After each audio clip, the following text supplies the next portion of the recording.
ఆయన దయ వలన బ్రతుకుతున్న మనకి ఏ కోశాన కూడా, ఏ విధముగా కూడా గర్వం అనేది మన దరిదాపుల్లోని కూడా మనము రానివ్వకూడదు. ఒకవేళ ఏదైనా గర్వించే విషయం మీ దరిదాపుల్లోకి వస్తుంటే వెంటనే మీరేం చేయాలి? తీసివేసుకోవాలి. అమ్మో, ఈరోజు నేనున్న ఈ స్థితి ఏదైతే ఉందో అది నాకు దేవుడిస్తే వచ్చింది.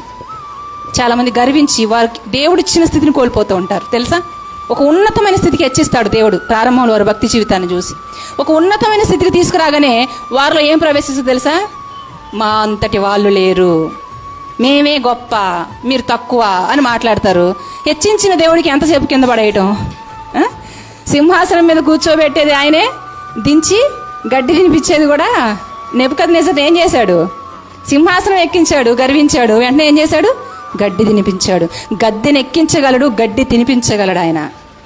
ఆయన బలిష్టమైన చేతుల కింద దీన మనస్కులమై బ్రతికితేనే మనకి భవిష్యత్, లేదా మన గోతిని మనమే తవ్వుకున్నట్టు.